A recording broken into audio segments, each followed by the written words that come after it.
The Great is one of the greatest shows on television right now. Fans love this retelling of some of the Russian royalties' lives. It is a fun show that has beautiful sets and costumes, is regal and still really raunchy at times. Season 2 just dropped. Let's check out what Belinda Bromilow said about working with a new castmate, check out props that might have gone missing, and a lot more. What is the super quirky role that Belinda Bromilow plays? Quirky roles are kind of Belinda Bromilow's jam. I can't really even remember her playing a normal straight-laced character. She's been the hospital receptionist who likes to give out tarot card readings and the best friend who just can't stop matchmaking and other fun roles. Still, her role as Aunt Elizabeth in The Great might be her weirdest and most fun role yet. She is kind of a parental figure for both Emperor Peter and Catherine, Empress of Russia. She is no run-of-the-mill soccer mom character. Yes, she loves her nephew and is very protective of him, but at the same time, she's also very supportive of Catherine, who has taken over power. And since the couple is at odds much of the time, towing both sides of the fence is not easy. But Aunt Elizabeth manages to do it. Plus, she has all the help from her stressful situation in the form of nature and critters who she surrounds herself with. She has her butterflies that are always around her and some fun scenes and interactions with other creatures like mice and frogs. It sounds like a really awesome character to play and one she enjoys interpreting. She also shared scenes with the newcomer on set, Gillian Anderson. What has Belinda Bromilow said about working with Gillian Anderson? It sounds like she couldn't say enough nice things about the newest cast member to join the cast. Some of us know Gillian Anderson, most recently for her role as Margaret Thatcher in The Crown, and her character there would for sure not have gotten along with Belinda Bromilow's character in The Great. But luckily for everyone, she's reportedly nothing like that character she played. She is obviously an incredible actress and seems to be really awesome human overall. Belinda said that working with her was like getting a masterclass because she is such a stellar artist, and working with her was really glorious. Really high praise from an actress who is pretty darn incredible herself. It sounds like this is one of those sets where people really have fun working together and interacting, and that might be why the experience of watching the show is so amazing and fun too. How did COVID impact the series? The cast has shared how nervous they all were with shooting season 2 in the middle of a pandemic. They were filming at the end of 2022 during a massive peak of the COVID pandemic. Things needed to change with some aspects of filming, but one thing they didn't change is the fact that they still wanted to film in countries throughout Europe. And just like that, in the first season, there was filmed in pre-COVID times. They still did that. They were all over Europe to film, but they made sure to stick to COVID protocols. The cast has said that the crew worked really hard to make sure everyone felt safe and secure the entire time that they were filming on set. And during a time where loads of productions were closing down or postponing their filming, they were just really happy to be able to get back together and get back to work. Especially when you consider that there were even some shows completely canceled just because they couldn't make scheduling work. But luckily for the fans of The Great, that didn't happen to the series, and they could figure things out and give us another great season. How is The Great doing in scores by fans? This show has been a big hit among fans. There hasn't been a lot of critique about the show. Many times when a show is based on history, there's a lot of critique about how they portrayed the facts. But that isn't really a problem with The Great. You see, they never intended to completely keep things historical, and they've never made a secret that they didn't plan on taking themselves too seriously. According to critics, the show has an impeccable cast and a wonderful wit. But don't be fooled. This is not a show that your kids should be watching. It has a lot of humor, but most of it is raunchy and wicked. Both seasons have scored incredibly well on Rotten Tomatoes and Metacritic, and fans scored it really high. It is unusual for a historical comedy to get ratings as high as this, but this isn't your normal type of series. Like I said, the cast is really awesome, and the story exceeds the normal and what is historic. They also have a bunch of Golden Globe nods to add to their critical acclaim. Have you watched The Great? What did you think? Share your thoughts with us in the comments section. Next up, we will check out some things that the cast stole from the set. crazy moments that happened, and so much more. So just how historical is it? It has been described as anti-historical, and the title sequences declare that it is occasionally a true story. So they really have left a lot of room for their own interpretation. One of the babies' names is historically correct. They couldn't make that up.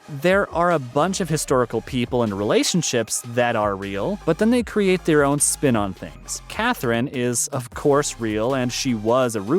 A lot of the feminist undertones of the show seem to be based on touches of reality. It is all about the parents. The next part will be a tiny spoiler, but I will try and keep it as small as possible. This new season is very much focused on the family. It has massive themes of parental roles and how they change you, and how you change when becoming a parent. Catherine and Peter have prepared to welcome their baby, and their love for him is exceptional. Even Peter tries his best to become a father. Despite being pretty much the worst person known to man in every other aspect of life, it is almost enough to make you like him just a little bit. Almost, but not quite. But they aren't the only parents in the season. Catherine's mother, played by Gillian Anderson, makes her appearance. She has a lot of her own agenda, a lot more than just being a doting mother. And we also get to see Peter's father and get to know a little bit of backstory about why he is the way he is. And then there is, of course, Aunt Elizabeth, that really cares about both Elizabeth and Peter, and who is a big parental figure in both of their lives. Still, it might be a big theme in this season, but that does not mean that the series suddenly becomes wholesome and everyone is one happy family. There is still a lot of conflict, a lot of sex jokes, and scandals that wait for you in this season. What are some props that the actors stole from the set? In Nicholas Hoult's house, who plays Peter, there is a portrait of the actor in military regalia. It is one of the props that the actor has taken, a portrait of himself as Peter to hang in his home. And Elle Fanning, who plays Catherine, has admitted that she's taken a sculpture of herself made from butter. But if that sounds weird, then you will be relieved to hear that she actually had a choice between two that was made for the show. One was life-sized, and she decided to only take the little one. But these are pretty normal props when you compare it to the props that they have used on the show so far. There's a lot of really weird stuff going around. How about the mummified remains of Peter's mother that gets rolled around in a glass case in the show? Or the teddy bear that was a gift to the baby, that was also supposedly made of real bear. There was a lot of really weird stuff that they could have taken home. I guess if the show does get renewed for the next season, then they always have the opportunity to get something even stranger. A lot of funny moments. This show is seriously funny, and it sounds like filming was just as much fun, and they had a lot of really fun moments. Elle Fanning was wearing a prosthetic belly for a lot of the filming, and she really wanted to use it as a prop for a scene. She figured out how to walk around with her belly serving macaroons off of it. She kept pitching the idea to the writers and producers and showing anyone that wanted to see her party trick. She also had a frog as a co-star. That was great at the start, and he was really calm. But then mating season started, and the little frog went completely hyper. It sounds like he fits right in on set. Are you hoping for a third season? Which character has to be back? Let us know your thoughts. Thanks for watching.